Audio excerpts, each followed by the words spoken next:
विश्वास शुद्धतेचा, आनंद आरोग्याचा, शुभ कार्य असो वा कोणताही कार्यक्रम, आनंदाच्या बासुंदी, श्रीखंड आणि आईस्क्रीमची चवच न्यारी. आनंदाची उत्पादने आईस्क्रीम, कुल्फी, श्रीखंड, बासुंदी, दही, ताक, लस्सी, पेढे, कप, कोन आणि बरंच काही.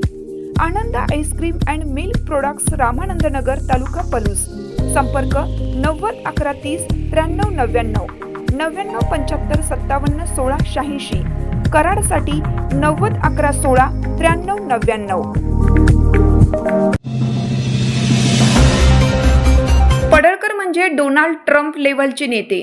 आमदार विश्वजित कदमांचा आमदार गोपीचंद पडळकर यांना मिश्किल टोला.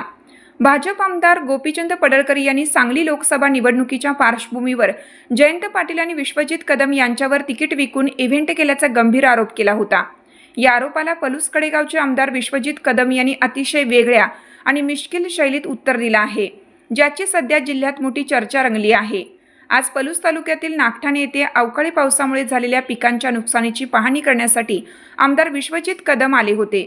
यावेळी नुकसानग्रस्त भागाचा दौरा केल्यानंतर पत्रकारांनी त्यांना गोपीचंद पडळकर यांनी केलेल्या टीकेबाबत विचारले. यावर कोणतीही संतप्त प्रतिक्रिया न देता विश्वजित कदम यांनी दोन्ही हात जोडून आणि चेहऱ्यावर एक मिश्किल हास्य आणत पडळकरांना टोला लगावला.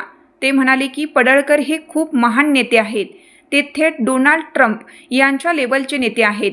आम्ही भारतात आणि महाराष्ट्रात राहणारे छोटे लोक आहोत, त्यामुळे त्यांच्या लेवलला जाऊन आम्ही बोलू शकत नाही. नुकतेच आमदार गोपीचंद पडळकर यांनी तुम्ही आणि खासदार साहेबांनी याच्यावरती थोडक्यात ते महान नेते त्यांनी फार मोठा आरोप केला आपल्यावर. ते डोनाल्ड ट्रम्पच्या लेवलचे असं देखील त्याविषयी थोडक्यात जरा बोलला असता. मी म्हणलं ना, ते डोनाल्ड ट्रम्पच्या लेवलचे. आम्ही भारत देश, महाराष्ट्र बोलणार.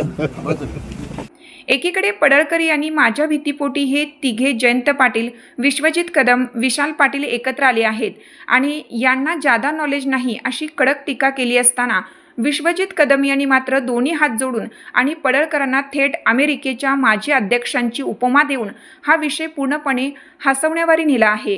या मिश्किल उत्तरामुळे पडळकरांच्या आरोपांमधील हवास काढून घेण्याचा प्रयत्न कदमांनी केल्याचे बोललं जात आहे. या दौऱ्यादरम्यान त्यांनी राजकारणासोबतच शेतकऱ्यांच्या नुकसानीची पाहणी करून त्यांना तातडीने मदत मिळवून देण्यासाठी पाठपुरावा करण्याचे आश्वासन दिलं.